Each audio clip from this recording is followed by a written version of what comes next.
Ley Federal de los Trabajadores al Servicio del Estado, reglamentaria del apartado B del artículo 123 constitucional.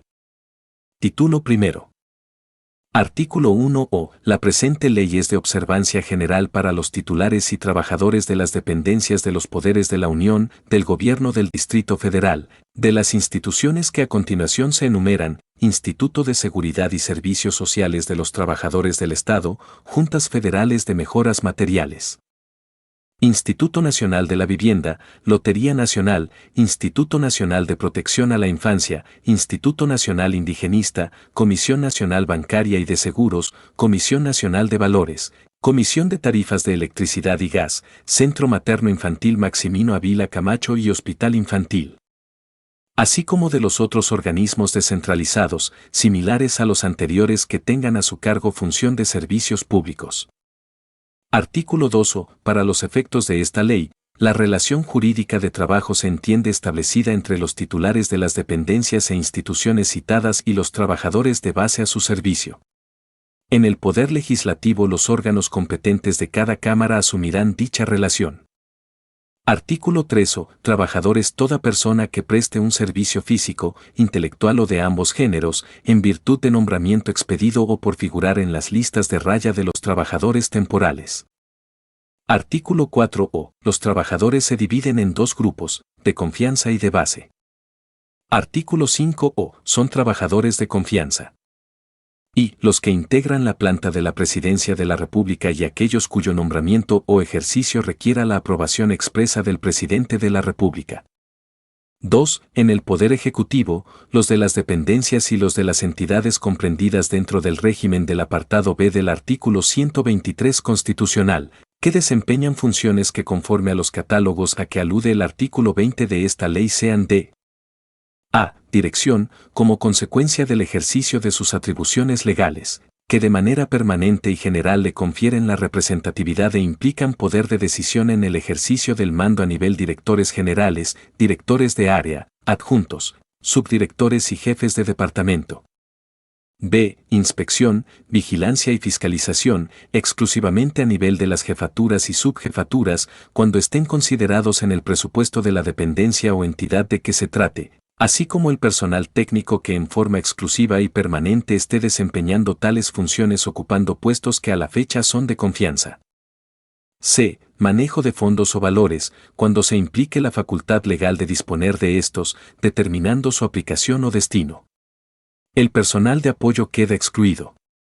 D. Auditoría, a nivel de auditores y subauditores generales, así como el personal técnico que en forma exclusiva y permanente desempeñe tales funciones, siempre que presupuestalmente dependa de las contralorías o de las áreas de auditoría. E. Control directo de adquisiciones, cuando tengan la representación de la dependencia o entidad de que se trate, con facultades para tomar decisiones sobre las adquisiciones y compras, así como el personal encargado de apoyar con elementos técnicos estas decisiones y que ocupe puestos presupuestalmente considerados en estas áreas de las dependencias y entidades con tales características. F. En almacenes e inventarios, el responsable de autorizar el ingreso o salida de bienes o valores y su destino o la baja y alta en inventarios. G. Investigación científica, siempre que implique facultades para determinar el sentido y la forma de la investigación que se lleve a cabo. H. Asesoría o consultoría, únicamente cuando se proporcione a los siguientes servicios públicos superiores: secretario, subsecretario, oficial mayor, coordinador general y director general en las dependencias del gobierno federal o sus equivalentes en las entidades. Y. El personal adscrito presupuestalmente a las secretarías particulares o ayudantías. J. Los secretarios particulares de secretario, subsecretario, oficial mayor y director general de las dependencias del Ejecutivo Federal o sus equivalentes en las entidades, así como los destinados presupuestalmente al servicio de los funcionarios a que se refiere la fracción y de este artículo. K. Los agentes del Ministerio Público Federal y del Distrito Federal. L. Los agentes de las policías judiciales y los miembros de las policías preventivas. Han de considerarse de base todas las categorías que con aquella clasificación consigne el Catálogo de Empleos de la Federación para el personal docente de la Secretaría de Educación Pública. La clasificación de los puestos de confianza en cada una de las dependencias o entidades formará parte de su catálogo de puestos. 3. En el Poder Legislativo. A. En la Cámara de Diputados, Secretario General, Secretarios de Servicios, Coordinadores, Contralor Interno, Directores Generales, Directores, Subdirectores, Jefes de Departamento, Secretarios Particulares, Secretarías Privadas, Subcontralores, Auditores, Secretarios Técnicos, Asesores, Consultores, Investigadores, Secretarios de Enlace. Titulares de la unidad o centro de estudios, agentes de resguardo parlamentario, agentes de protección civil, supervisores de las áreas administrativas, técnicas y parlamentarias y el personal del servicio de carrera. B. En la Auditoría Superior de la Federación, Auditor Superior, Auditores Especiales, titulares de las unidades, directores generales, directores, subdirectores, jefes de departamento, auditores, visitadores, inspectores, asesores y secretarios particulares, vigilantes, supervisores de las áreas administrativas y técnicas. C. En la Cámara de Senadores, secretarios generales, tesorero, coordinadores, contralor interno, directores generales, directores, subdirectores, jefes de departamento, secretarios técnicos, secretarios particulares, subcontralores, auditores, asesores, consultores, investigadores, agentes de resguardo parlamentario, agentes de protección civil. Supervisores de las áreas administrativas, técnicas y parlamentarias, enlaces y secretarías privadas. Con independencia del nombramiento expedido, en todos los casos a que se refiere esta fracción, será considerado trabajador de confianza cualquiera que desempeñe las siguientes funciones. A. Dirección, como consecuencia del ejercicio de sus atribuciones legales, que de manera permanente y general le confieren la representatividad e implican poder de decisión en el ejercicio del mando. B. Inspección, vigilancia y fiscalización, cuando estén considerados en el presupuesto de la Cámara de Diputados, así como el personal técnico que en forma exclusiva y permanente esté desempeñando tales funciones ocupando puestos que a la fecha son de confianza. C. Manejo de fondos o valores, cuando implique la facultad legal de disponer de estos, determinando su aplicación o destino. D. Auditoría, a nivel de auditores y subauditores generales, así como el personal técnico que en forma exclusiva y permanente desempeñe tales funciones, siempre que presupuestalmente dependa de la Contraloría o de las áreas de auditoría. E. Control directo de adquisiciones, cuando tengan la representación de la Cámara de Diputados con facultades para tomar decisiones sobre las adquisiciones y compras. Así como el personal encargado de apoyar con elementos técnicos estas decisiones y que ocupe puestos presupuestalmente considerados en estas áreas de la Cámara de Diputados con tales características.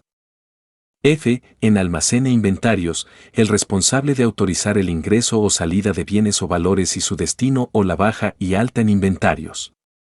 G. Todos aquellos trabajadores que desempeñen funciones que por su naturaleza sean análogas a las anteriores.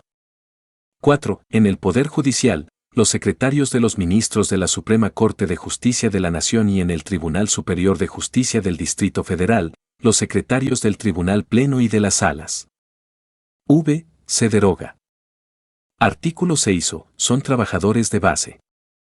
Los no incluidos en la enumeración anterior y que, por ello, serán inamovibles. Los de nuevo ingreso no serán inamovibles sino después de 6 meses de servicio sin nota desfavorable en su expediente. Artículo 7. Al crearse categorías o cargos no comprendidos en el artículo 5.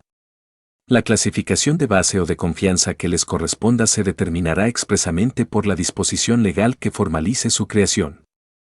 Artículo 8. Quedan excluidos del régimen de esta ley los trabajadores de confianza a que se refiere el artículo 5. Los miembros del Ejército y Armada Nacional con excepción del personal civil de las Secretarías de la Defensa Nacional y de Marina, el personal militarizado o que se militarice legalmente, los miembros del Servicio Exterior Mexicano, el personal de vigilancia de los establecimientos penitenciarios, cárceles o galeras y aquellos que presten sus servicios mediante contrato civil o que sean sujetos al pago de honorarios. Artículo 9. Los trabajadores de base deberán ser de nacionalidad mexicana y solo podrán ser sustituidos por extranjeros cuando no existan mexicanos que puedan desarrollar el servicio respectivo. La sustitución será decidida por el titular de la dependencia oyendo al sindicato. Artículo 10. Son irrenunciables los derechos que la presente ley otorga.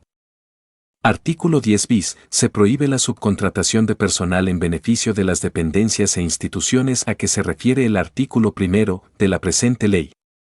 Se permitirá únicamente la subcontratación de servicios especializados o de ejecución de obras especializadas, siempre que el contratista esté registrado en el padrón público a que se refiere el artículo 15 de la Ley Federal del Trabajo.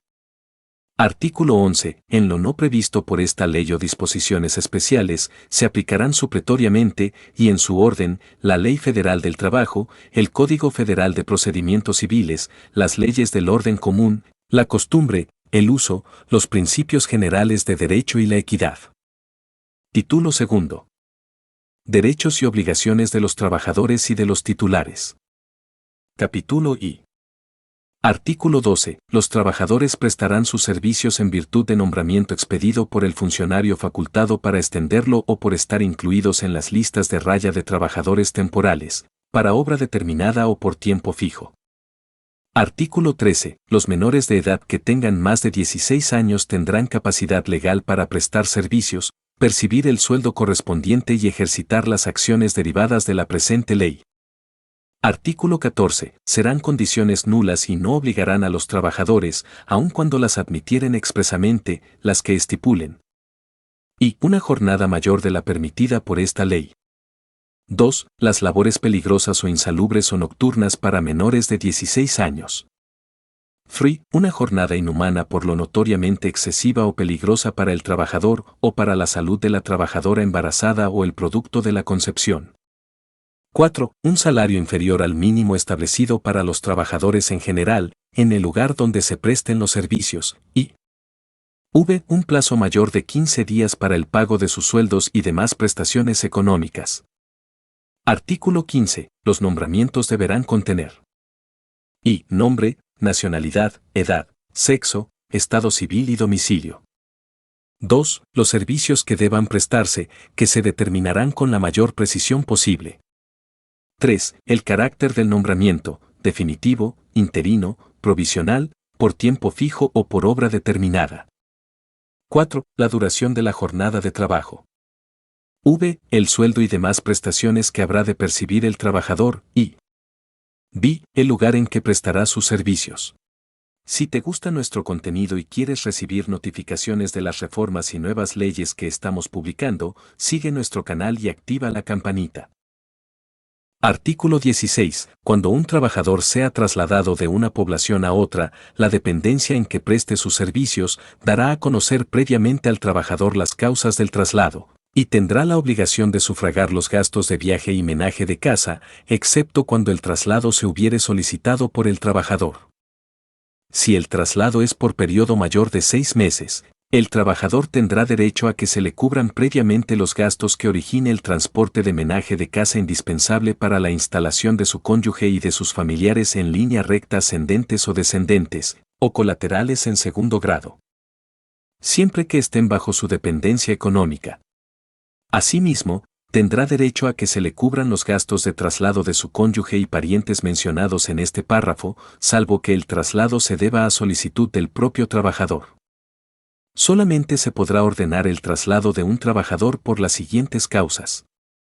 Y, por reorganización o necesidades del servicio debidamente justificadas. 2. Por desaparición del centro de trabajo. 3. Por permuta debidamente autorizada. Y 4. Por fallo del Tribunal Federal de Conciliación y Arbitraje. Artículo 17. Las actuaciones o certificaciones que se hicieren con motivo de la aplicación de la presente ley no causarán impuesto alguno. Artículo 18. El nombramiento aceptado obliga a cumplir con los deberes inherentes al mismo y a las consecuencias que sean conformes a la ley, al uso y a la buena fe. Artículo 19. En ningún caso el cambio de funcionarios de una dependencia podrá afectar los derechos de los trabajadores. Artículo 20. Los trabajadores de los poderes de la Unión y del Gobierno del Distrito Federal se clasificarán conforme a lo señalado por el Catálogo General de Puestos del Gobierno Federal, el cual deberá contener los catálogos de puestos que definan los órganos competentes de cada uno de los poderes y del Gobierno del Distrito Federal. Los trabajadores de las entidades sometidas al régimen de esta ley se clasificarán conforme a sus propios catálogos que establezcan dentro de su régimen interno. En la formulación, aplicación y actualización de los catálogos de puestos participarán conjuntamente los titulares o los representantes de las dependencias y de los sindicatos respectivos, en los temas que les sean aplicables. Capítulo 2. Artículo 21. Se considera trabajo diurno el comprendido entre las 6 y las 20 horas y nocturno el comprendido entre las 20 y las 6 horas. Artículo 22. La duración máxima de la jornada diurna de trabajo será de 8 horas. Artículo 23. La jornada máxima de trabajo nocturno será de 7 horas. Artículo 24. Es jornada mixta la que comprende periodos de tiempo de las jornadas diurna y nocturna, siempre que el periodo nocturno abarque menos de 3 horas y media, pues en caso contrario, se reputará como jornada nocturna. La duración máxima de la jornada mixta será de 7 horas y media. Artículo 25. Cuando la naturaleza del trabajo así lo exija, la jornada máxima se reducirá teniendo en cuenta el número de horas que puede trabajar un individuo normal sin sufrir quebranto en su salud.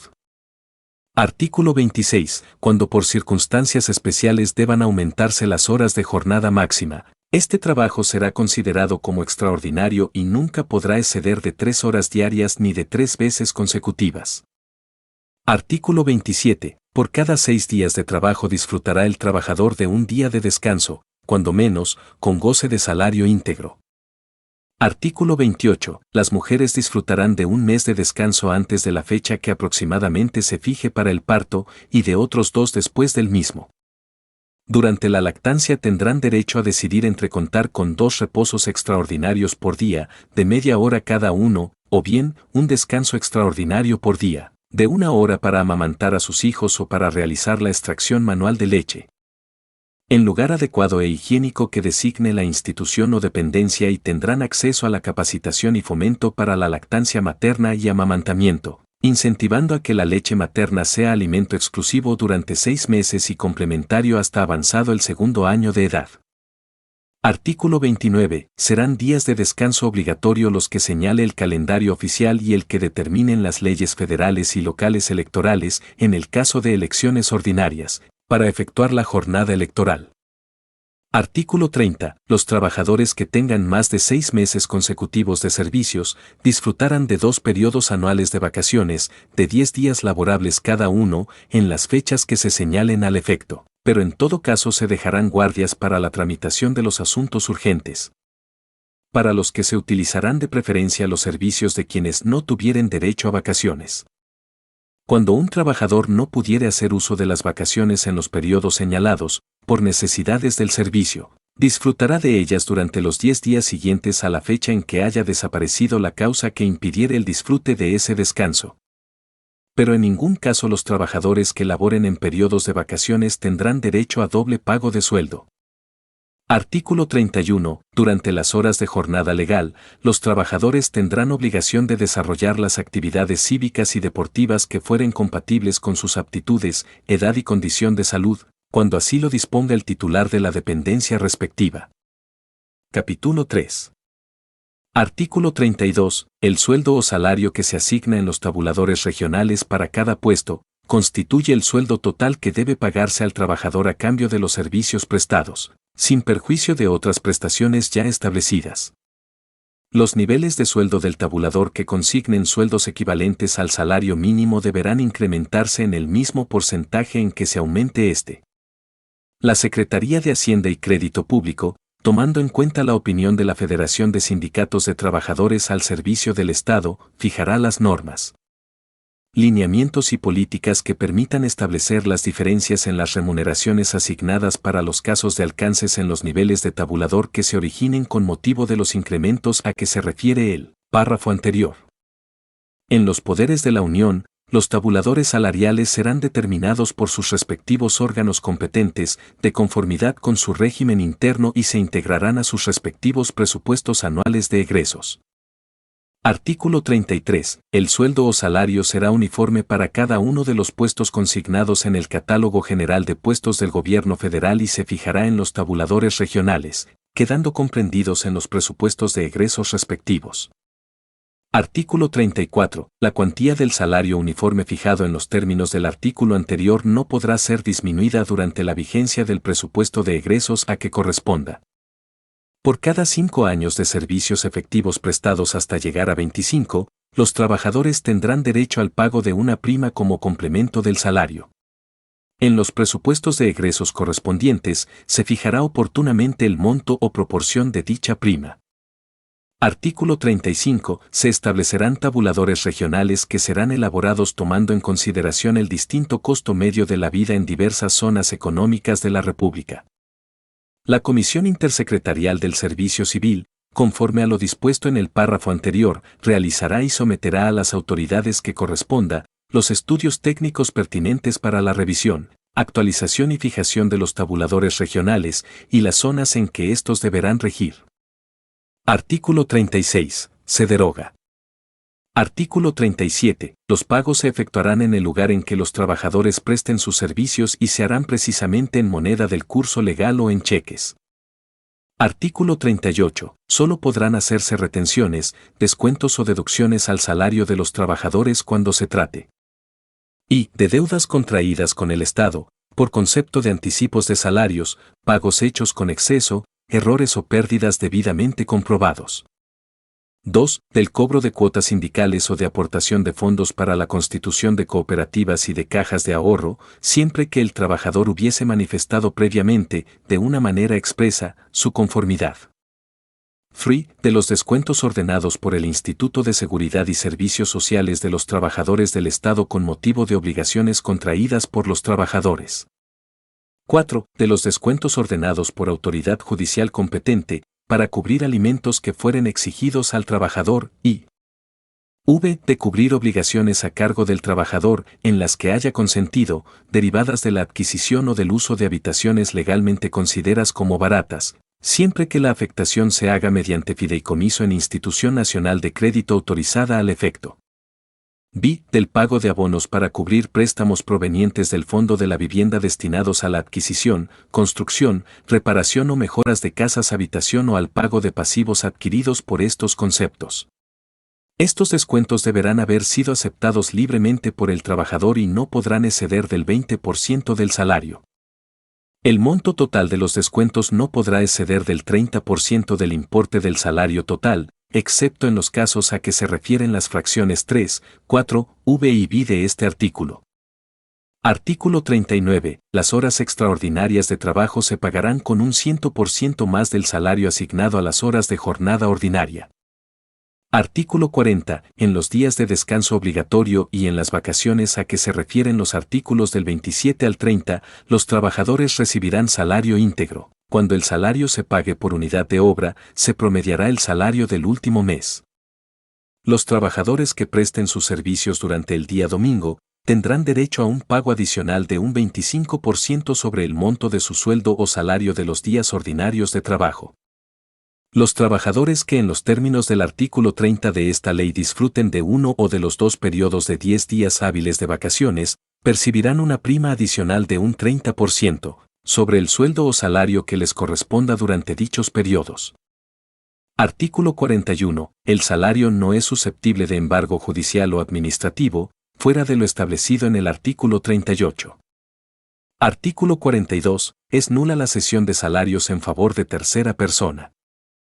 Artículo 42 bis. Los trabajadores tendrán derecho a un aguinaldo anual que estará comprendido en el presupuesto de egresos, el cual deberá pagarse en un 50% antes del 15 de diciembre y el otro 50% a más tardar el 15 de enero, y que será equivalente a 40 días del salario, cuando menos, sin deducción alguna.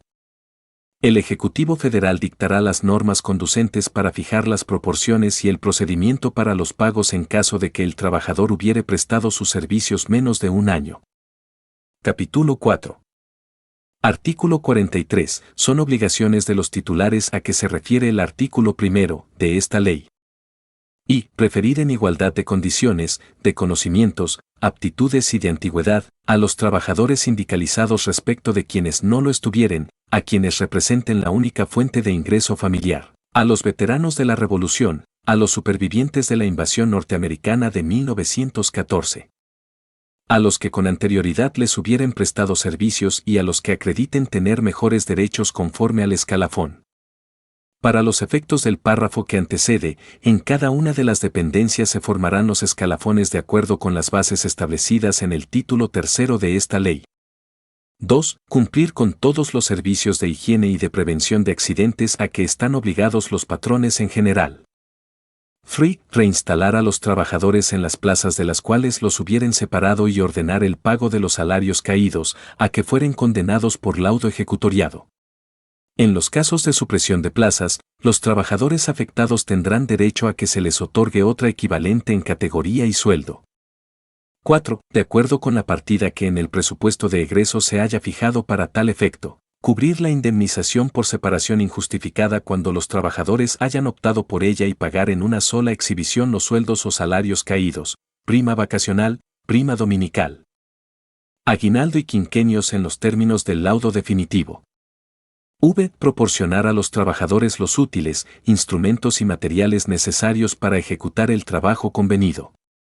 B. Cubrir las aportaciones que fijen las leyes especiales, para que los trabajadores reciban los beneficios de la seguridad y servicios sociales comprendidos en los conceptos siguientes. A. Atención médica, quirúrgica, farmacéutica y hospitalaria, y en su caso, indemnización por accidentes de trabajo y enfermedades profesionales.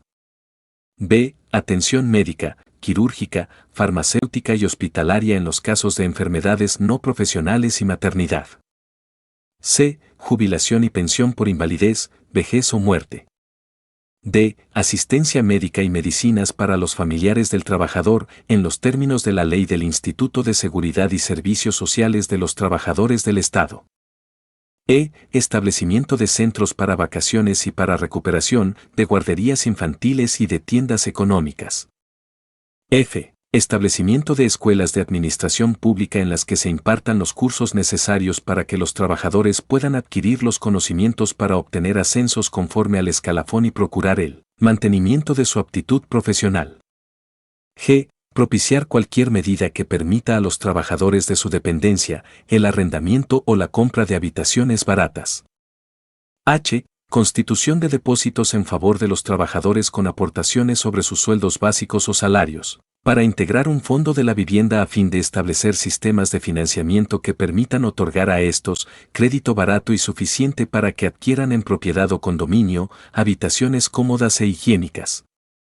Para construirlas, repararlas o mejorarlas o para el pago de pasivos adquiridos por dichos conceptos. Las aportaciones que se hagan a dicho fondo serán enteradas al Instituto de Seguridad y Servicios Sociales de los Trabajadores del Estado, cuya ley regulará los procedimientos y formas conforme a los cuales se otorgarán y adjudicarán los créditos correspondientes. La omisión a esta obligación constituye una falta administrativa grave, la cual será sancionada en términos de la Ley General de Responsabilidades Administrativas. 7. Proporcionar a los trabajadores que no estén incorporados al régimen de la Ley del Instituto de Seguridad y Servicios Sociales de los Trabajadores del Estado, las prestaciones sociales a que tengan derecho de acuerdo con la ley y los reglamentos en vigor. 8. Conceder licencias a sus trabajadores, sin menoscabo de sus derechos y antigüedad y en los términos de las condiciones generales de trabajo, en los siguientes casos. A. Para el desempeño de comisiones sindicales. B. Cuando sean promovidos temporalmente al ejercicio de otras comisiones, en dependencia diferente a la de su adscripción. C. Para desempeñar cargos de elección popular. D. A trabajadores que sufran enfermedades no profesionales, en los términos del artículo 111 de la presente ley, y E. Por razones de carácter personal del trabajador. 9. Hacer las deducciones, en los salarios, que soliciten los sindicatos respectivos, siempre que se ajusten a los términos de esta ley. X. Integrar los expedientes de los trabajadores y remitir los informes que se les soliciten para el trámite de las prestaciones sociales, dentro de los términos que señalen los ordenamientos respectivos. Capítulo V. Artículo 44. Son obligaciones de los trabajadores. Y. Desempeñar sus labores con la intensidad, cuidado y esmero apropiados, sujetándose a la dirección de sus jefes y a las leyes y reglamentos respectivos. 2. Observar buenas costumbres dentro del servicio. 3. Cumplir con las obligaciones que les impongan las condiciones generales de trabajo. 4. Guardar reserva de los asuntos que lleguen a su conocimiento con motivo de su trabajo. V. Evitar la ejecución de actos que pongan en peligro su seguridad y la de sus compañeros. B. Asistir puntualmente a sus labores. 7. No hacer propaganda de ninguna clase dentro de los edificios o lugares de trabajo. Y 8. Asistir a los institutos de capacitación para mejorar su preparación y eficiencia. Capítulo B. Artículo 45. La suspensión temporal de los efectos del nombramiento de un trabajador no significa el cese del mismo. Son causas de suspensión temporal. Y que el trabajador contraiga alguna enfermedad que implique un peligro para las personas que trabajan con él. Y 2. La prisión preventiva del trabajador, seguida de sentencia absolutoria o el arresto impuesto por autoridad judicial o administrativa, a menos que, tratándose de arresto, el Tribunal Federal de Conciliación y Arbitraje resuelva que debe tener lugar el cese del trabajador. Los trabajadores que tengan encomendado manejo de fondos, valores o bienes, podrán ser suspendidos hasta por 60 días por el titular de la dependencia respectiva, cuando apareciera alguna irregularidad en su gestión mientras se practica la investigación y se resuelve sobre su cese. Capítulo 7. Artículo 46. Ningún trabajador podrá ser cesado sino por justa causa. En consecuencia, el nombramiento o designación de los trabajadores solo dejará de surtir efectos sin responsabilidad para los titulares de las dependencias por las siguientes causas. Y, por renuncia, por abandono de empleo o por abandono o repetida falta injustificada a labores técnicas relativas al funcionamiento de maquinaria o equipo o a la atención de personas, que ponga en peligro esos bienes o que cause la suspensión o la deficiencia de un servicio o que ponga en peligro la salud o vida de las personas. En los términos que señalen los reglamentos de trabajo aplicables a la dependencia respectiva. 2. Por conclusión del término o de la obra determinantes de la designación.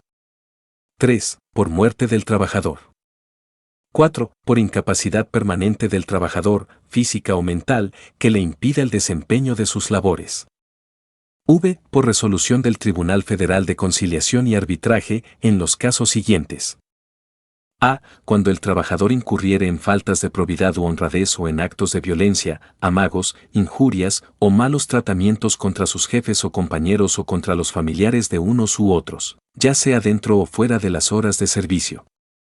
B. Cuando faltare por más de 3 días consecutivos a sus labores sin causa justificada. C. Por destruir intencionalmente edificios, obras, maquinaria, instrumentos, materias primas y demás objetos relacionados con el trabajo. D. Por cometer actos inmorales durante el trabajo. E. Por revelar los asuntos secretos o reservados de que tuviere conocimiento con motivo de su trabajo.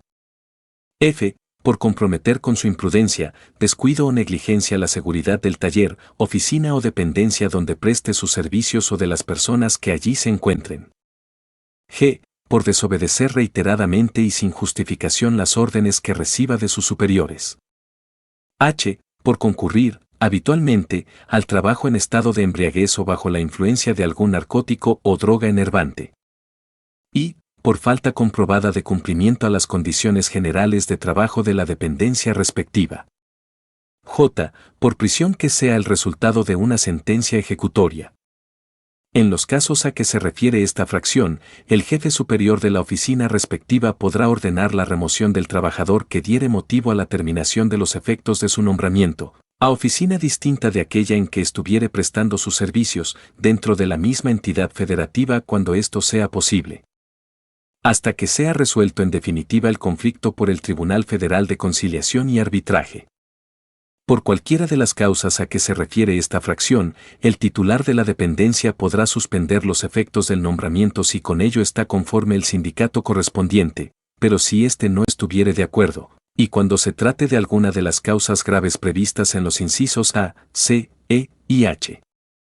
El titular podrá demandar la conclusión de los efectos del nombramiento ante el Tribunal Federal de Conciliación y Arbitraje, el cual proveerá de plano, en incidente por separado, la suspensión de los efectos del nombramiento, sin perjuicio de continuar el procedimiento en lo principal hasta agotarlo en los términos y plazos que correspondan.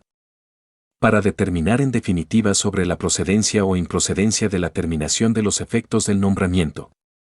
Cuando el tribunal resuelva que procede dar por terminados los efectos del nombramiento sin responsabilidad para el Estado, el trabajador no tendrá derecho al pago de los salarios caídos.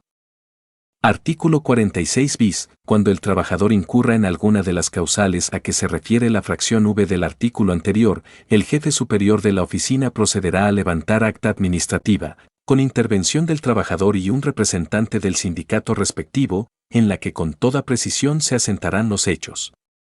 La declaración del trabajador afectado y las de los testigos de cargo y de descargo que se propongan, la que se firmará por los que en ella intervengan y por 2 testigos de asistencia, debiendo entregarse en ese mismo acto, una copia al trabajador y otra al representante sindical.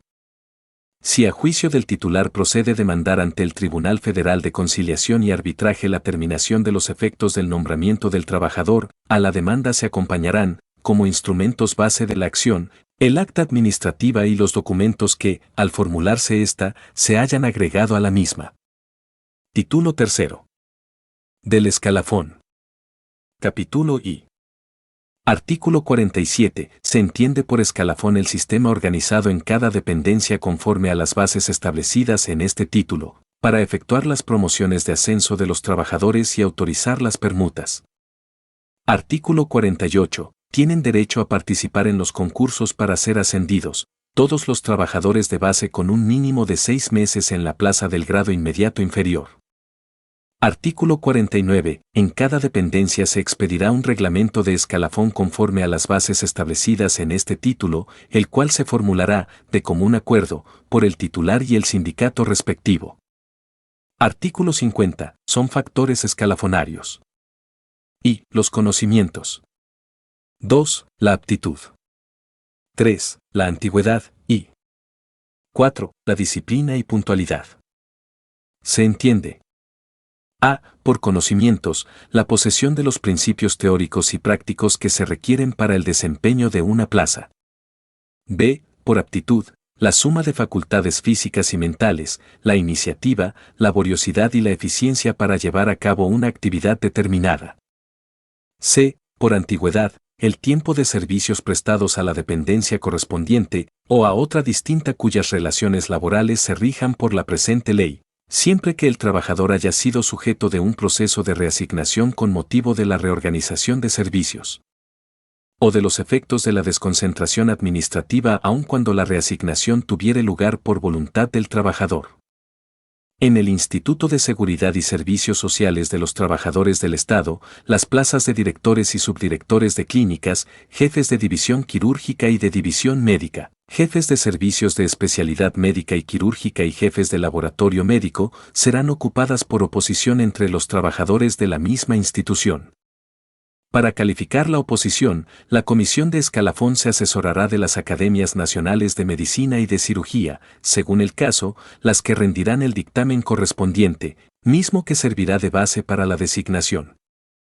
En el caso de que las academias mencionadas declaren desierto el concurso para ocupar las plazas de jefes de división de Medicina y Cirugía y jefes de especialidad médica y quirúrgica, podrá convocarse a oposición abierta entre todos los especialistas de la rama en la República.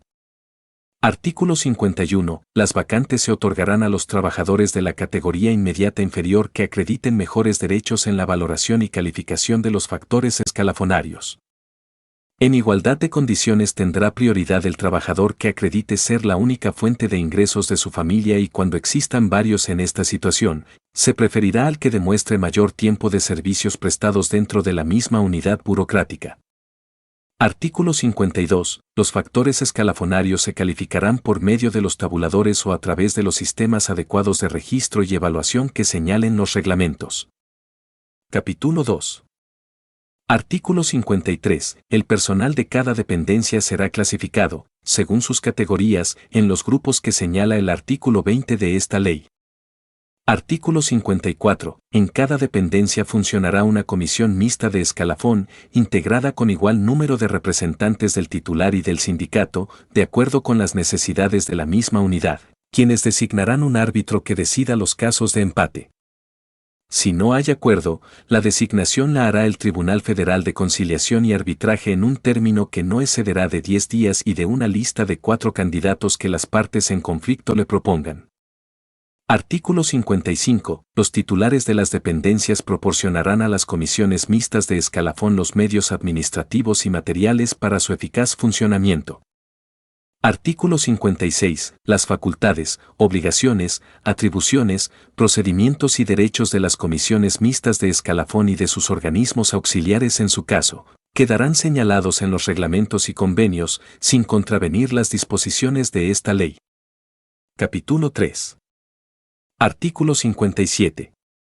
Los titulares darán a conocer a las comisiones mixtas de escalafón las vacantes que se presenten dentro de los 10 días siguientes en que se dicte el aviso de baja o se apruebe oficialmente la creación de plazas de base. Artículo 58. Al tener conocimiento de las vacantes, las comisiones mixtas de escalafón procederán desde luego a convocar a un concurso, entre los trabajadores de la categoría inmediata inferior, mediante circulares o boletines que se fijarán en lugares visibles de los centros de trabajo correspondientes. Artículo 59. Las convocatorias señalarán los requisitos para aplicar derechos, plazos para presentar solicitudes de participación en los concursos y demás datos que determinen los reglamentos de las comisiones mixtas de escalafón. Artículo 60. En los concursos se procederá por las comisiones a verificar las pruebas a que se sometan los concursantes y a calificar los factores escalafonarios, teniendo en cuenta los documentos, constancias o hechos que los comprueben, de acuerdo con la evaluación fijada en los reglamentos.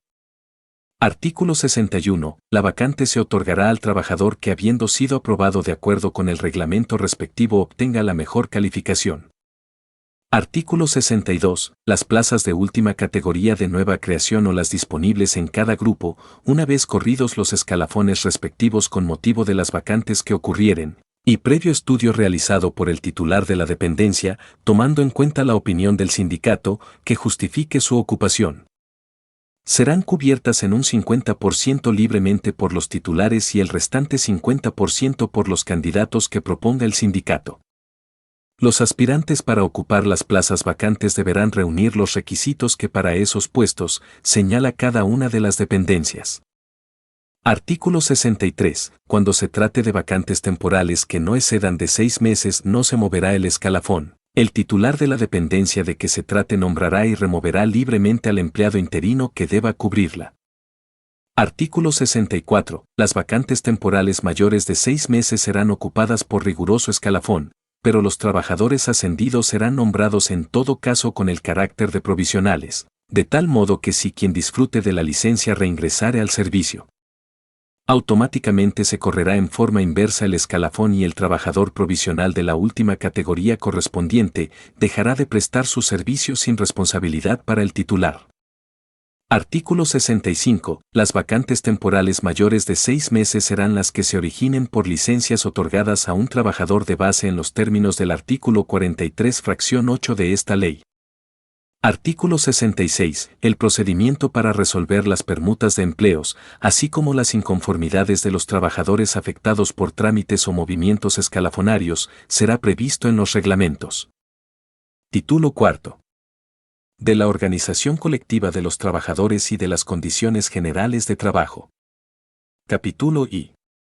Artículo 67. Los sindicatos son las asociaciones de trabajadores que laboran en una misma dependencia, constituidas para el estudio, mejoramiento y defensa de sus intereses comunes. Artículo 68. Se deroga. Artículo 69. Todos los trabajadores tienen derecho a formar parte de un sindicato y a constituir sindicatos, sin necesidad de autorización previa. El trabajador ejercerá en todo momento de su libertad de adhesión o separación en un sindicato. Asimismo, a nadie se le puede obligar a formar parte de un sindicato, a no formar parte de él o a permanecer en él mismo. La elección de las directivas sindicales se hará mediante voto personal, libre, directo y secreto de los afiliados, previa convocatoria que se emitirá con una anticipación no menor a 15 días y que se difundirá entre todos los miembros del sindicato. El sindicato deberá notificar la convocatoria al Tribunal Federal de Conciliación y Arbitraje con la misma anticipación, el cual podrá verificar el procedimiento de elección por conducto de los servidores públicos o fedatarios que designe para tal efecto. Las elecciones que no cumplan estos requisitos serán nulas. Artículo 70. Los trabajadores de confianza no podrán formar parte de los sindicatos. Cuando los trabajadores sindicalizados desempeñen un puesto de confianza, quedarán en suspenso todas sus obligaciones y derechos sindicales. Artículo 72. Los sindicatos serán registrados por el Tribunal Federal de Conciliación y Arbitraje, a cuyo efecto remitirán a este, por duplicado, los siguientes documentos. Y el acta de la Asamblea Constitutiva o copia de ella autorizada por la directiva de la agrupación. 2. Los estatutos del sindicato. 3. El acta de la sesión en que se haya designado la directiva o copia autorizada de aquella, y 4. Una lista de los miembros de que se componga el sindicato, con expresión de nombres, de cada uno, estado civil, edad, empleo que desempeña, sueldo que perciba y relación pormenorizada de sus antecedentes como trabajador. El Tribunal Federal de Conciliación y Arbitraje, al recibir la solicitud de registro, comprobará por los medios que estime más prácticos y eficaces, que no existe otra asociación sindical dentro de la dependencia de que se trate y que la peticionaria cuenta con la mayoría de los trabajadores de esa unidad, para proceder, en su caso, al registro. Artículo 73. El registro de un sindicato se cancelará por la disolución del mismo. La solicitud de cancelación podrá hacerse por persona interesada y el tribunal. Artículo 74. Los trabajadores que por su conducta o falta de solidaridad fueren expulsados de un sindicato, perderán por ese solo hecho todos los derechos sindicales que esta ley concede. La expulsión solo podrá votarse por la mayoría de los miembros del sindicato respectivo o con la aprobación de las 2/3 partes de los delegados sindicales a sus congresos o convenciones nacionales y previa defensa del acusado. La expulsión deberá ser comprendida en la orden del día. Artículo 75. Queda prohibido todo acto de reelección dentro de los sindicatos. Artículo 76. El Estado no podrá aceptar, en ningún caso, la cláusula de exclusión. Artículo 77. Son obligaciones de los sindicatos. Y proporcionar los informes que en cumplimiento de esta ley solicite el Tribunal Federal de Conciliación y Arbitraje. 2. Comunicar al Tribunal Federal de Conciliación y Arbitraje, dentro de los 10 días siguientes a cada elección, los cambios que ocurrieren en su directiva o en su comité ejecutivo, las altas y bajas de sus miembros y las modificaciones que sufran los estatutos. 3. Facilitar la labor del Tribunal Federal de Conciliación y Arbitraje en los conflictos que se ventilen ante el mismo, ya sea del sindicato o de sus miembros, proporcionándole la cooperación que le solicite, y 4. Patrocinar y representar a sus miembros ante las autoridades y ante el Tribunal Federal de Conciliación y Arbitraje cuando les fuere solicitado. Artículo 78. Los sindicatos podrán adherirse a las federaciones de sindicatos de trabajadores, de acuerdo con sus normas internas. Artículo 79. Queda prohibido a los sindicatos. Y hacer propaganda de carácter religioso. 2. Ejercer la función de comerciante, con fines de lucro. 3. Usar la violencia con los trabajadores libres para obligarlos a que se sindicalicen. 4. Fomentar actos delictuosos contra personas o propiedades, y v. Se deroga. Artículo 80. La directiva del sindicato será responsable ante este y respecto de terceras personas en los mismos términos que lo son los mandatarios en el derecho común. Artículo 81. Los actos realizados por las directivas de los sindicatos obligan civilmente a estos, siempre que hayan obrado dentro de sus facultades. Artículo 82. Los sindicatos se disolverán. Y, por el voto de las 2/3 partes de los miembros que los integren y 2. Porque dejen de reunir los requisitos señalados por el artículo 71. Artículo 83. En los casos de violación a lo dispuesto en el artículo 79, el Tribunal Federal de Conciliación y Arbitraje determinará la cancelación del registro de la directiva o del registro del sindicato, según corresponda. Artículo 84. Las federaciones de sindicatos se regirán por sus estatutos y, en lo conducente, por las disposiciones relativas a los sindicatos que señala esta ley. En ningún caso podrá decretarse la expulsión de un sindicato del seno de la federación. Artículo 85. Todos los conflictos que surjan entre la federación y los sindicatos o solo entre estos serán resueltos por el Tribunal Federal de Conciliación y Arbitraje. Artículo 86. Las remuneraciones que se paguen a los directivos y empleados de los sindicatos y, en general, los gastos que origine el funcionamiento de estos, serán a cargo de su presupuesto, cubierto en todo caso por los miembros del sindicato de que se trate. Capítulo 2. Artículo 87. Las condiciones generales de trabajo se fijarán por el titular de la dependencia respectiva, tomando en cuenta la opinión del sindicato correspondiente a solicitud de éste. Se revisarán cada 3 años. Artículo 88. Las condiciones generales de trabajo establecerán. Y. La intensidad y calidad del trabajo. 2. Las medidas que deben adoptarse para prevenir la realización de riesgos profesionales. 3. Las disposiciones disciplinarias y la forma de aplicarlas. 4. Las fechas y condiciones en que los trabajadores deben someterse a exámenes médicos previos y periódicos, y v. Las labores insalubres y peligrosas que no deben desempeñar los menores de edad y la protección que se dará a las trabajadoras embarazadas, y v. Las demás reglas que fueren convenientes para obtener mayor seguridad y eficacia en el trabajo. Artículo 89. Los sindicatos que objetaren substancialmente condiciones generales de trabajo, podrán ocurrir ante el Tribunal Federal de Conciliación y Arbitraje, el que resolverá en definitiva. Artículo 90. Las condiciones generales de trabajo surtirán efectos a partir de la fecha de su depósito en el Tribunal Federal de Conciliación y Arbitraje. Artículo 91. Las condiciones generales de trabajo de cada dependencia serán autorizadas previamente por la Secretaría de Hacienda y Crédito Público, en los términos de la Ley Orgánica del Presupuesto de Egresos de la Federación. Cuando contengan prestaciones económicas que signifiquen erogaciones con cargo al gobierno federal y que deban cubrirse a través del presupuesto de egresos de la Federación, sin cuyo requisito no podrá exigirse al Estado su cumplimiento. Capítulo 3. Artículo 92. Huelga es la suspensión temporal del trabajo como resultado de una coalición de trabajadores, decretada en la forma y términos que esta ley establece. Artículo 93. Declaración de huelga es la manifestación de la voluntad de la mayoría de los trabajadores de una dependencia de suspender las labores de acuerdo con los requisitos que establece esta ley, si el titular de la misma no accede a sus demandas. Artículo 94. Los trabajadores podrán hacer uso del derecho de huelga respecto de una o varias dependencias de los poderes públicos, cuando se violen de manera general y sistemática los derechos que consagra el apartado B del artículo 123 constitucional.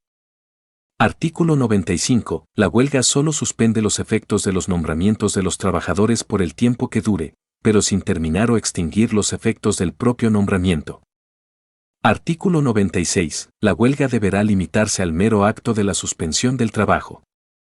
Artículo 97. Los actos de coacción o de violencia física o moral sobre las personas o de fuerza sobre las cosas cometidos por los huelguistas, tendrán como consecuencia, respecto de los responsables, la pérdida de su calidad de trabajador, si no constituyen otro delito cuya pena sea mayor.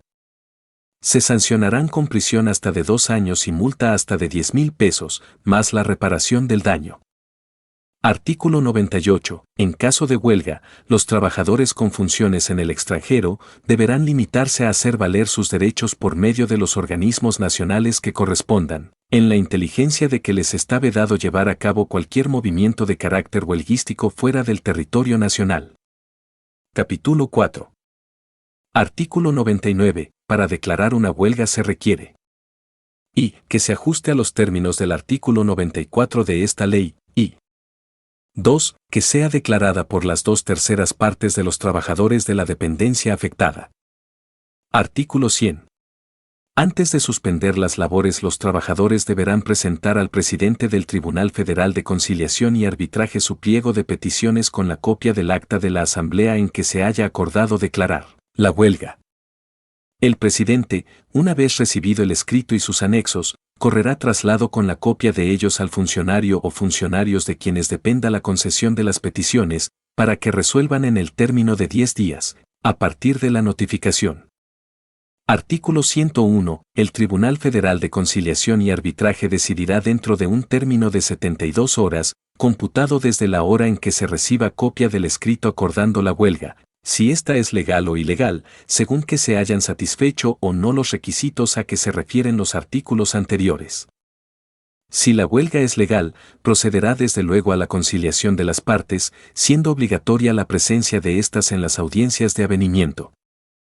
Artículo 102. Si la declaración de huelga se considera legal, por el Tribunal Federal de Conciliación y Arbitraje, y si transcurrido el plazo de 10 días a que se refiere el artículo 95, no se hubiere llegado a un entendimiento entre las partes, los trabajadores podrán suspender las labores.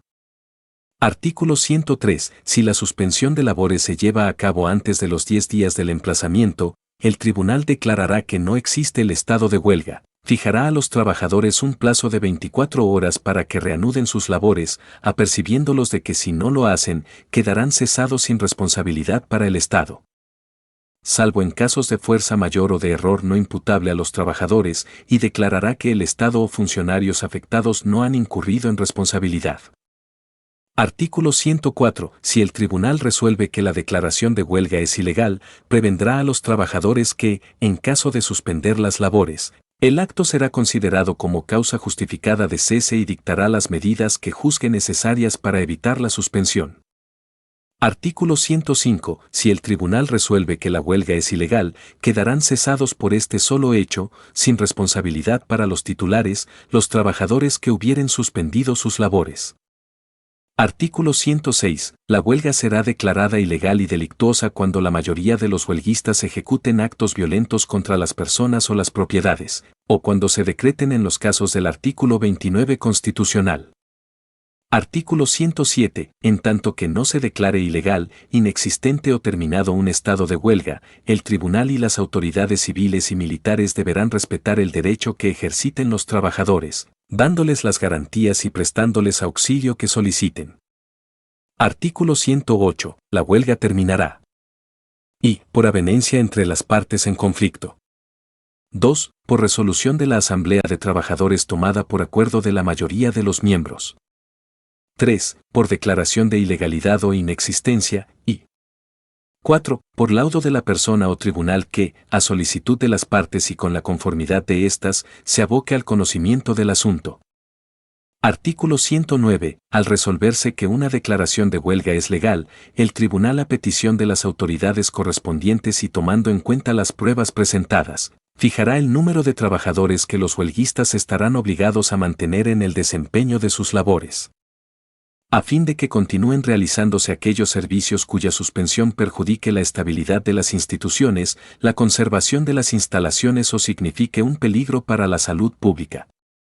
Título V. De los riesgos profesionales y de las enfermedades no profesionales. Capítulo I. Artículo 110. Los riesgos profesionales que sufran los trabajadores se regirán por las disposiciones de la Ley del Instituto de Seguridad y Servicios Sociales de los Trabajadores del Estado y de la Ley Federal del Trabajo, en su caso. Artículo 111. Los trabajadores que sufran enfermedades no profesionales tendrán derecho a que se les concedan licencias para dejar de concurrir a sus labores, previo dictamen y la consecuente vigilancia médica, en los siguientes términos. Y, a los empleados que tengan menos de un año de servicios, se les podrá conceder licencia por enfermedad no profesional, hasta 15 días con goce de sueldo íntegro y hasta 15 días más con medio sueldo. 2. A los que tengan de 1 a 5 años de servicios, hasta 30 días con goce de sueldo íntegro y hasta 30 días más con medio sueldo. 3. A los que tengan de 5 a 10 años de servicios, hasta 45 días con goce de sueldo íntegro y hasta 45 días más con medio sueldo, y 4. A los que tengan de 10 años de servicio en adelante, hasta 60 días con goce de sueldo íntegro y hasta 60 días más con medio sueldo. En los casos previstos en las fracciones anteriores, si al vencer las licencias con sueldo y medio sueldo continúa la incapacidad, se prorrogará al trabajador la licencia, ya sin goce de sueldo, hasta totalizar en conjunto 52 semanas. De acuerdo con el artículo 22 de la Ley del Instituto de Seguridad y Servicios Sociales de los Trabajadores del Estado. Para los efectos de las fracciones anteriores, los cómputos deberán hacerse por servicios continuados, o cuando la interrupción en su prestación no sea mayor de 6 meses. La licencia será continua o discontinua, una sola vez cada año contado a partir del momento en que se tomó posesión del puesto. Título VI. De las prescripciones. Artículo 112. Las acciones que nazcan de esta ley, del nombramiento otorgado en favor de los trabajadores y de los acuerdos que fijen las condiciones generales de trabajo, prescribirán en un año, con excepción de los casos previstos en los artículos siguientes. Artículo 113. Prescriben. Y, en un mes. A. Las acciones para pedir la nulidad de un nombramiento, y b. Las acciones de los trabajadores para ejercitar el derecho a ocupar la plaza que hayan dejado por accidente o por enfermedad, contado el plazo a partir de la fecha en que estén en aptitud de volver al trabajo. 2. En 4 meses. A. En caso de despido o suspensión injustificados, las acciones para exigir la reinstalación en su trabajo o la indemnización que la ley concede, contados a partir del momento en que sea notificado el trabajador, del despido o suspensión. B. En supresión de plazas, las acciones para que se les otorgue otra equivalente a la suprimida o la indemnización de ley, y C. La facultad de los funcionarios para suspender, cesar o disciplinar a sus trabajadores, contado el término desde que sean conocidas las causas. Artículo 114. Prescriben en 2 años. Y las acciones de los trabajadores para reclamar indemnizaciones por incapacidad provenientes de riesgos profesionales realizados. 2. Las acciones de las personas que dependieron económicamente de los trabajadores muertos con motivo de un riesgo profesional realizado, para reclamar la indemnización correspondiente, y 3. Las acciones para ejecutar las resoluciones del Tribunal Federal de Conciliación y Arbitraje. Los plazos para deducir las acciones a que se refieren las fracciones anteriores correrán respectivamente desde el momento en que se determine la naturaleza de la incapacidad o de la enfermedad contraída, desde la fecha de la muerte del trabajador o desde que sea ejecutable la resolución dictada por el tribunal. Las fracciones y 2 de este artículo solo son aplicables a personas excluidas de la ley del Instituto de Seguridad y Servicios Sociales de los Trabajadores del Estado. Artículo 115. La prescripción no puede comenzar ni correr. Y, contra las personas que cuenten con algún tipo de discapacidad mental, sino cuando se haya discernido su tutela conforme a la ley. 2. Contra los trabajadores incorporados al servicio militar en tiempo de guerra y que por alguno de los conceptos contenidos en esta ley se hayan hecho acreedores a indemnización. 3. Durante el tiempo que el trabajador se encuentre privado de su libertad, siempre que haya sido absuelto por sentencia ejecutoriada, y 4. Contra el trabajador que tenga la calidad de desaparecido y cuente con declaración especial de ausencia, en términos de la legislación especial en la materia.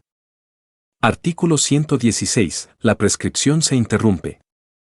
Y, por la sola presentación de la demanda respectiva ante el Tribunal Federal de Conciliación y Arbitraje, y 2. Si la persona a cuyo favor corre la prescripción reconoce el derecho de aquella contra quien prescribe, por escrito o por hechos indudables. Artículo 117. Para los efectos de la prescripción los meses se regularán por el número de días que les correspondan. El primer día se contará completo y cuando sea inhábil el último, no se tendrá por completa la prescripción, sino cumplido el primer día hábil siguiente. Título séptimo. Del Tribunal Federal de Conciliación y Arbitraje y del procedimiento ante el mismo. Capítulo I. Artículo 118. El Tribunal Federal de Conciliación y Arbitraje será colegiado, funcionará en pleno y en salas, se integrará cuando menos con 3 salas, las que podrán aumentarse cuando así se requiera. Cada sala estará integrada por un magistrado designado por el Gobierno Federal, un magistrado representante de los trabajadores, designado por la Federación de Sindicatos de Trabajadores al servicio del Estado y un magistrado tercer árbitro, que nombrarán los 2 primeros y que fungirá como presidente de sala. Además de las salas a que se refiere el párrafo anterior, en las capitales de las entidades federativas podrán funcionar las salas auxiliares del Tribunal Federal de Conciliación y Arbitraje que el Pleno considere necesarias, integradas en igual forma que las salas. El Pleno se integrará con la totalidad de los magistrados de las salas y un magistrado adicional, designado por el Presidente de la República, que fungirá como presidente del propio tribunal. Artículo 119. Para la designación de nuevos magistrados si quedan vacantes, se seguirá el procedimiento indicado en el artículo anterior. El presidente del tribunal será sustituido en sus faltas temporales y en las definitivas en tanto se expide nuevo nombramiento por el secretario general de acuerdos del tribunal. Las faltas temporales de los presidentes de la sala serán cubiertas por el secretario general auxiliar de la sala o sala auxiliar correspondiente y la de los demás magistrados por la persona que señale quien haya hecho la designación original. Artículo 120. El presidente del tribunal y los presidentes de sala y sala auxiliar durarán en su encargo 6 años. Los magistrados representantes del gobierno federal y de los trabajadores al servicio del Estado podrán ser removidos libremente por quienes los designaron. Artículo 120. A. El presidente del Tribunal Federal de Conciliación y Arbitraje tendrá las facultades y obligaciones siguientes. Y. Ejercer la representación del tribunal. 2. Dirigir la administración del mismo. 3. Presidir las sesiones del Pleno. 4. Cuidar el orden y la disciplina del personal del tribunal y conceder las licencias que, de acuerdo con la ley, les sean solicitadas. V. Asignar los expedientes a cada una de las salas, conforme a las normas que establezca el reglamento interior. V. Vigilar que se cumplan los laudos dictados por el Pleno. 7. Vigilar el correcto funcionamiento de las salas y de las salas auxiliares. 8. Rendir los informes relativos a los amparos que se interpongan en contra de los laudos y de las resoluciones dictadas por el Pleno. 9. Llevar la correspondencia oficial del tribunal salvo las reservadas a los presidentes de las salas y X, las demás que le confieran las leyes. Artículo 120. B. El presidente de cada una de las salas tiene las facultades y obligaciones siguientes. Y. Cuidar el orden y la disciplina del personal de la sala. 2. Vigilar que se cumplan los laudos dictados por la sala. 3. Rendir los informes en los amparos, cuando las salas tengan el carácter de autoridad responsable. 4. Informar al presidente del tribunal de las deficiencias que observe en el funcionamiento de la sala y sugerir las medidas convenientes para corregirlas. V. Tramitar la correspondencia relacionada con los asuntos de la competencia de la sala y V. Las demás que le confieran las leyes. Artículo 120. C. Los presidentes de las salas auxiliares tendrán las facultades y obligaciones siguientes. Y. Cuidar el orden y la disciplina del personal de la sala. 2. Remitir al tribunal los expedientes, dentro del término fijado en la fracción 2 del artículo 124, c de esta ley. 3. Rendir los informes en los amparos, cuando las salas auxiliares tengan el carácter de autoridad responsable. 4. Tramitar la correspondencia relacionada con los asuntos de la competencia de la sala y V. Las demás que le confieran las leyes. Artículo 121. Para ser magistrado del Tribunal Federal de Conciliación y Arbitraje se requiere y ser ciudadano mexicano por nacimiento que no adquiera otra nacionalidad y estar en pleno goce de sus derechos civiles y políticos. 2. Ser mayor de 25 años y 3. No haber sido condenado por delitos contra la propiedad o a sufrir pena mayor de 1 año de prisión por cualquier otra clase de delitos intencionales. El presidente del tribunal y los presidentes de sala y de sala auxiliar, así como el magistrado nombrado por el gobierno federal, deberán poseer título profesional de licenciado en Derecho, legalmente expedido cuando menos 5 años antes de la designación y tener un mínimo de 3 años de experiencia acreditable en materia laboral. El magistrado representante de los trabajadores deberá haber servido al Estado como empleado de base, por periodo no menor de 5 años, precisamente anterior a la fecha de la designación. Artículo 121. A. El presidente del Tribunal Federal de Conciliación y Arbitraje disfrutará de emolumentos iguales a los de los ministros de la Suprema Corte de Justicia de la Nación, y los presidentes de las salas y salas auxiliares. Así como los magistrados de las mismas disfrutarán de los que correspondan a los que perciben los jueces de distrito. Artículo 122. El Tribunal Federal de Conciliación y Arbitraje contará con un secretario general de acuerdos. El Pleno contará con el personal que sea necesario para atender los asuntos de su competencia. En cada sala y sala auxiliar habrá un secretario general auxiliar y el número de secretarios de acuerdos, actuarios y personal administrativo que sean necesarios para atender el volumen de asuntos. El tribunal tendrá también el número de conciliadores que sean necesarios para prestar el servicio público de conciliación en los asuntos de la competencia del tribunal o que le encomiende el presidente de éste, interviniendo y dando fe pública de los convenios que las partes celebren con su intervención. El nombramiento de los conciliadores será hecho por el presidente del tribunal. Contará asimismo con una Procuraduría de la Defensa de los Trabajadores al servicio del Estado integrada por un procurador y el número de procuradores auxiliares que se juzgue necesario para la defensa de los intereses de los trabajadores y que, en forma gratuita, representará o asesorará a los trabajadores, siempre que lo soliciten. En las cuestiones que se relacionen con la aplicación de esta ley, interponiendo los recursos ordinarios y el juicio de amparo, cuando procedan, para la defensa del trabajador y proponiendo a las partes interesadas soluciones conciliatorias para el arreglo de sus conflictos haciendo constar los resultados en actas autorizadas. Los nombramientos del procurador y de los procuradores auxiliares los hará el presidente del tribunal con el acuerdo del Pleno. Las autoridades están obligadas a proporcionar a la Procuraduría los datos e informes que solicite para el mejor desempeño de sus funciones. El reglamento determinará las atribuciones y obligaciones de la Procuraduría. Los secretarios de acuerdos, actuarios y el personal administrativo del tribunal son de base y estarán sujetos a la presente ley, pero los conflictos que se susciten con motivo de la aplicación de la misma, serán resueltos por las autoridades federales del trabajo. El secretario general de acuerdos, los secretarios generales auxiliares, los secretarios de acuerdos y el jefe de actuarios deberán satisfacer los siguientes requisitos. Y ser mexicanos, mayores de edad y estar en pleno ejercicio de sus derechos. 2. Tener título legalmente expedido de licenciado en Derecho y 3. No haber sido condenados por delito intencional sancionado con pena corporal. Artículo 123. El tribunal, por conducto del Pleno, nombrará, removerá o suspenderá a sus trabajadores en los términos de esta ley. Los gastos que origine el funcionamiento del tribunal serán cubiertos por el Estado, consignándose en el presupuesto de la Secretaría de Gobernación.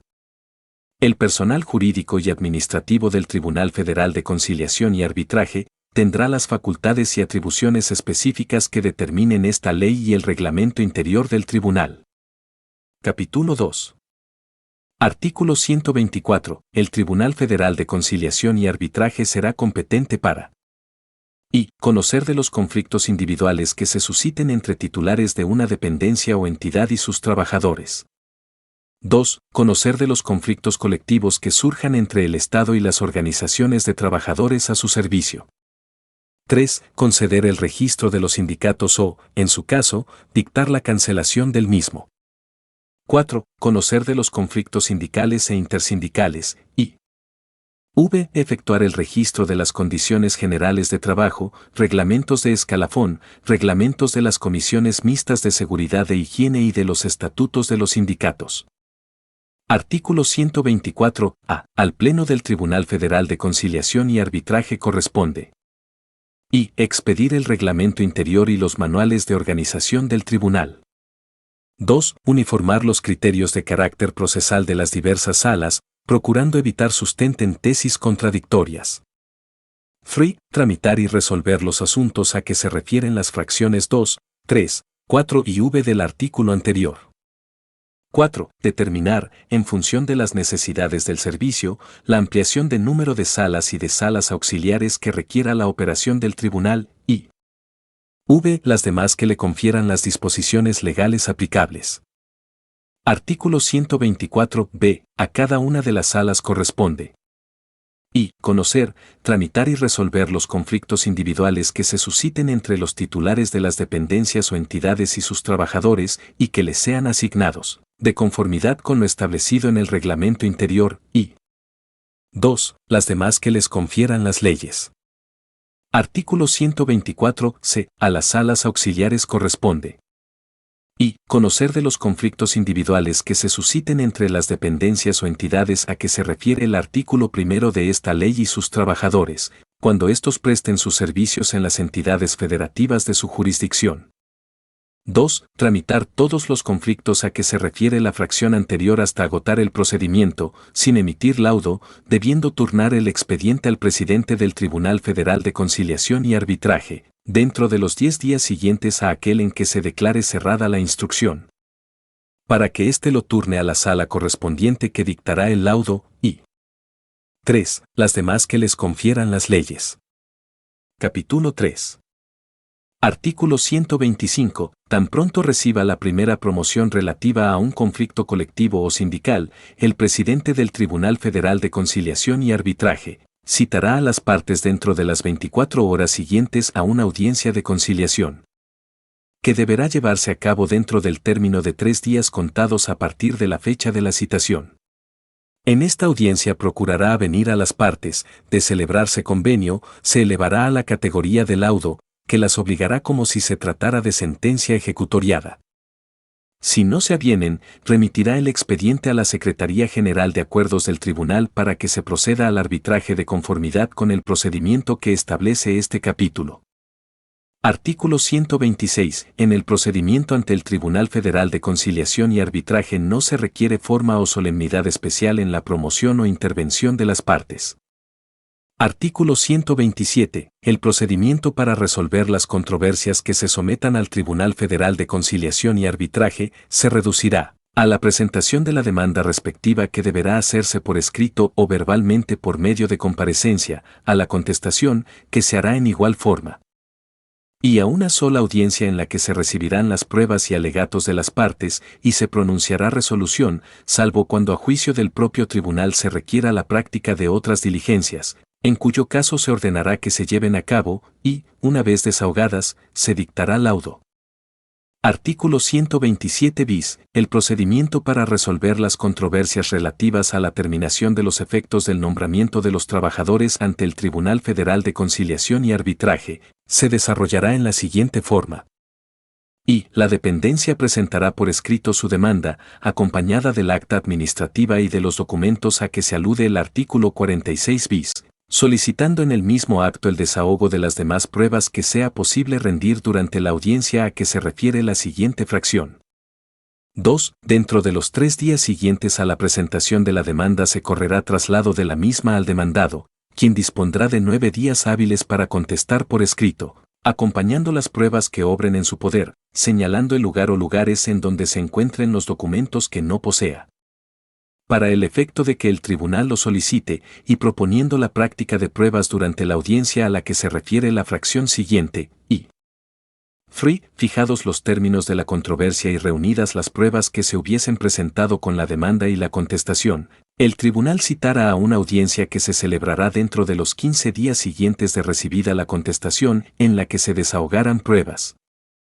Se escucharán los alegatos de las partes y se dictarán los puntos resolutivos del laudo, que se engrosará dentro de los 5 días siguientes a la fecha de la celebración de la audiencia, salvo cuando a juicio del tribunal se requiera la práctica de otras diligencias para mejor proveer, en cuyo caso se ordenará que se lleven a cabo y una vez desahogada se dictará el laudo dentro de 15 días. Artículo 128. Las audiencias, según corresponda, estarán a cargo de los secretarios de audiencias, del Pleno o de las salas y salas auxiliares. El secretario general de acuerdos del tribunal o los secretarios generales auxiliares de las salas y salas auxiliares resolverán todas las cuestiones que en ellas se susciten. A petición de parte, formulada dentro de las 24 horas siguientes, estas resoluciones serán revisadas por el Pleno o por las salas respectivas. Para el funcionamiento del Pleno se requerirá la presencia del presidente del tribunal y de la mayoría de los magistrados que lo integran. Los acuerdos del Pleno se tomarán por mayoría de votos de los magistrados presentes. Para el funcionamiento de las salas y salas auxiliares, bastará la presencia del presidente de la misma, pero los 3 magistrados que la integran deberán conocer necesariamente de las resoluciones siguientes. Y las que versen sobre personalidad. 2. Las que versen sobre competencia. 3. Las que versen sobre admisión de pruebas. 4. Las que versen sobre nulidad de actuaciones. El laudo, en el caso de las salas, y las que versen sobre el desistimiento de la acción de los trabajadores, en los términos del artículo 140 de esta ley. Artículo 129. La demanda deberá contener el nombre y domicilio del reclamante. 2. El nombre y domicilio del demandado. 3. El objeto de la demanda. 4. Una relación de los hechos, y v. La indicación del lugar en que puedan obtenerse las pruebas que el reclamante no pudiera aportar directamente y que tengan por objeto la verificación de los hechos en que funde su demanda, y las diligencias cuya práctica solicite con el mismo fin. A la demanda acompañará las pruebas de que disponga y los documentos que acrediten la personalidad de su representante, si no concurre personalmente. Artículo 130. La contestación de la demanda se presentará en un término que no exceda de 5 días, contados a partir del siguiente a la fecha de su notificación. Deberá referirse a todos y cada uno de los hechos que comprenda la demanda y ofrecer pruebas en los términos de la fracción V del artículo anterior. Cuando el domicilio del demandado se encuentre fuera del lugar en que radica el tribunal, se ampliará el término en un día más por cada 40 km de distancia o fracción que exceda de la mitad.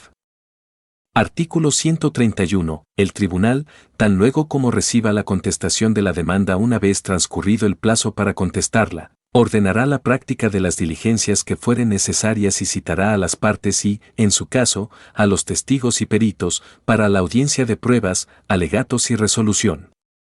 Artículo 132. El día y hora de la audiencia se abrirá el periodo de recepción de pruebas, el tribunal calificará las mismas, admitiendo las que estime pertinentes y desechando aquellas que resulten notoriamente inconducentes o contrarias a la moral o al derecho o que no tengan relación con la litis. Acto continuo se señalará el orden de su desahogo, primero las del actor y después las del demandado, en la forma y términos que el tribunal estime oportuno, tomando en cuenta la naturaleza de las mismas y procurando la celeridad en el procedimiento. Artículo 133. En la audiencia solo se aceptarán las pruebas ofrecidas previamente, a no ser que se refieran a hechos supervenientes en cuyo caso se dará vista a la contraria, o que tengan por objeto probar las tachas contra testigo, o se trate de la confesional, siempre y cuando se ofrezcan antes de cerrarse la audiencia.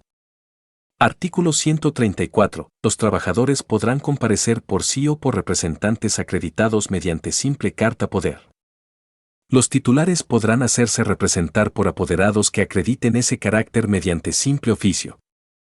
Artículo 135. Las partes podrán comparecer acompañadas de los asesores que a su interés convenga. Artículo 136. Cuando el demandado no conteste la demanda dentro del término concedido o si resulta mal representado, se tendrá por contestada la demanda en sentido afirmativo, salvo prueba en contrario.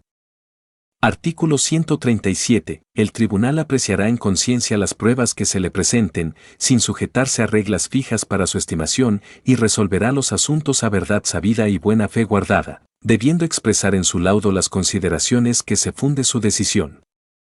Artículo 138. Antes de pronunciarse el laudo, los magistrados representantes podrán solicitar mayor información para mejor proveer, en cuyo caso el tribunal acordará la práctica de las diligencias necesarias.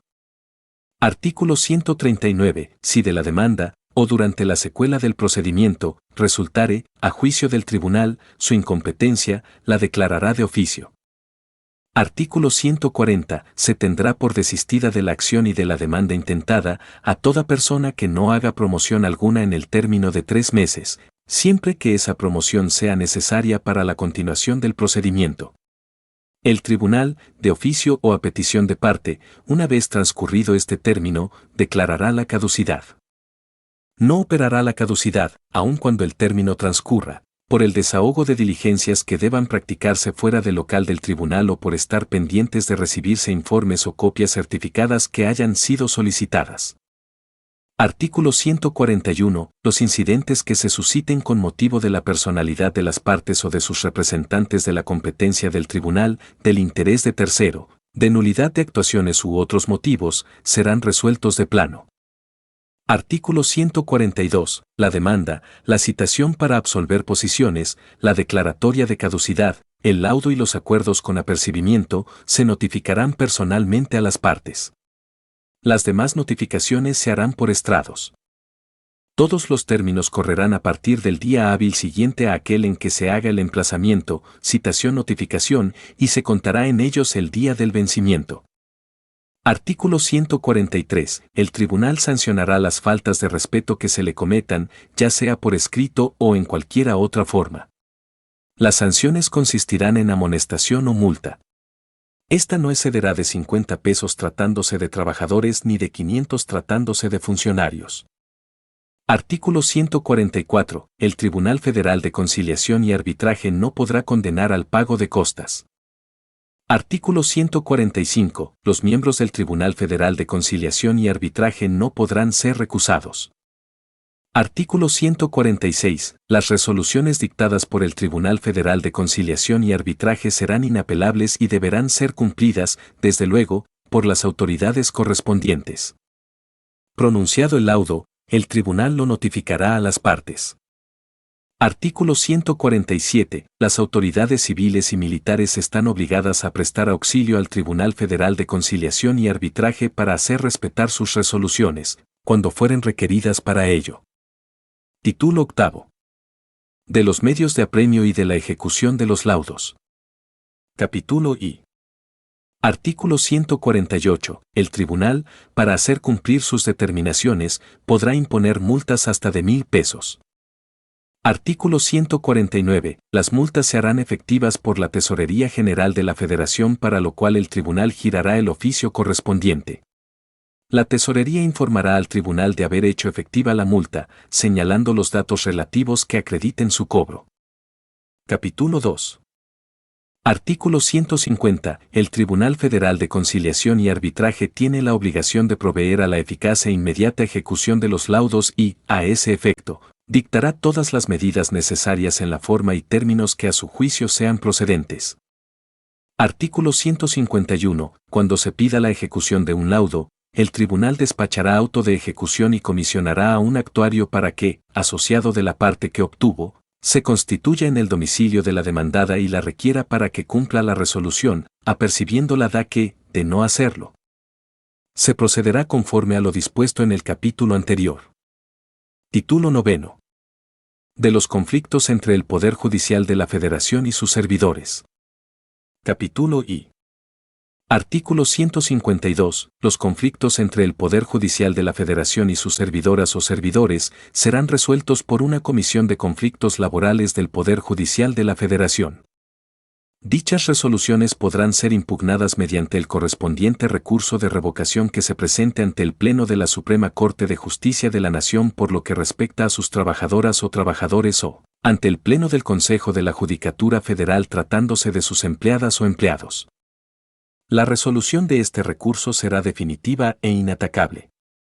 Artículo 153. Las cuestiones relativas a la substanciación de los asuntos a que hace referencia el presente capítulo, incluido el recurso de revocación, se regulará a través de los acuerdos generales que para tal efecto emita el Pleno de la Suprema Corte de Justicia de la Nación o del Consejo de la Judicatura Federal, según corresponda. Artículo 154. La Comisión de Conflictos Laborales del Poder Judicial de la Federación se integrará de la siguiente forma. Y, tratándose de conflictos laborales de servidoras o servidores de la Suprema Corte de Justicia de la Nación, por las o los siguientes representantes. A. Una o uno de la Suprema Corte de Justicia de la Nación, nombrado por el Pleno de esta, quien la presidirá. B. Una o uno nombrado por el Sindicato de Trabajadores del Poder Judicial de la Federación, y c. Una o un tercero ajeno a los mencionados en los incisos anteriores, designado de común acuerdo por las y los demás integrantes de la comisión. 2. Tratándose de conflictos laborales de servidoras y servidores del Consejo de la Judicatura Federal, por los siguientes representantes. A. Una o uno del Consejo de la Judicatura Federal, nombrado por el Pleno de dicho Consejo, quien la presidirá. B. Una o uno nombrado por el Sindicato de Trabajadores del Poder Judicial de la Federación, y c. Una o un tercero ajeno a los mencionados en los incisos anteriores, designado de común acuerdo por las y los demás integrantes de la comisión. La o el representante del sindicato, así como la tercera ajena o el tercero ajeno, a que se hace referencia en los incisos B y C de las fracciones I y 2 de este artículo, serán las mismas personas en ambos supuestos. Artículo 155. La comisión funcionará con un secretario de acuerdos que autorice y dé fe de lo actuado, y contará con los actuarios y la planta de empleados que sea necesaria. Los sueldos y gastos que origine la comisión se incluirán en el presupuesto de egresos del Poder Judicial de la Federación. Artículo 156. Las personas integrantes de la Comisión de Conflictos Laborales del Poder Judicial de la Federación deberán reunir los requisitos que señala el artículo 121 de esta ley. Las personas a que se refieren los incisos A y C de las fracciones I y 2 del artículo 154 de esta ley deberán ser además licenciadas y licenciados en Derecho y durarán en su encargo 6 años. La persona representante del Sindicato de Trabajadores del Poder Judicial de la Federación durará en su encargo solo 3 años. Las personas integrantes de la comisión disfrutarán del sueldo que les fije el presupuesto de egresos y únicamente podrán ser removidas por causas justificadas y por quienes les designaron. Artículo 157. Los miembros de la comisión substanciadora que falten definitiva o temporalmente serán suplidos por las personas que al efecto designen los mismos que están facultados para nombrarlos. Capítulo 2. Artículo 158. La comisión substanciadora se sujetará a las disposiciones del capítulo 3 del título 7 de esta ley, para la tramitación de los expedientes. Artículo 159. En los conflictos en que sea parte un tribunal colegiado de circuito, una magistrada o magistrado colegiado de apelación o una jueza o juez de distrito y tengan que desahogar diligencias encomendadas por la Comisión de Conflictos Laborales del Poder Judicial de la Federación, actuarán como auxiliares de la misma con la intervención de una persona representante del sindicato. La persona trabajadora afectada tendrá derecho a estar presente. Artículo 160. La Comisión de Conflictos Laborales del Poder Judicial de la Federación se reunirá cuantas veces sea necesario, para conocer y resolver por mayoría los conflictos laborales que se le presenten. Artículo 161. La audiencia se reducirá a la lectura y discusión del proyecto de resolución del caso y a la votación del mismo por la Comisión de Conflictos Laborales del Poder Judicial de la Federación. Si fuere aprobado en todas sus partes o con alguna modificación, pasará a la presidenta o presidente de la comisión para su cumplimiento. Título 10. De las correcciones disciplinarias y de las sanciones. Capítulo único. Artículo 162. El Tribunal Federal de Conciliación y Arbitraje impondrá correcciones disciplinarias. A los particulares que faltaren al respeto y al orden debidos durante las actuaciones del tribunal y B. A los empleados del propio tribunal, por las faltas que cometan en el desempeño de sus funciones. Artículo 163. Las correcciones a que alude el artículo anterior serán: I. Amonestación. 2. Multa que no podrá exceder de 100 pesos. Y free. Suspensión del empleo con privación de sueldos hasta por 3 días. Artículo 164. Las correcciones disciplinarias se impondrán oyendo al interesado y tomando en cuenta las circunstancias en que tuvo lugar la falta cometida. Artículo 165. Las infracciones a la presente ley que no tengan establecida otra sanción, se castigarán con multa hasta de 1,000 pesos. Las sanciones serán impuestas por el Tribunal Federal de Conciliación y Arbitraje. Si te gusta nuestro contenido y quieres recibir notificaciones de las reformas y nuevas leyes que estamos publicando, sigue nuestro canal y activa la campanita.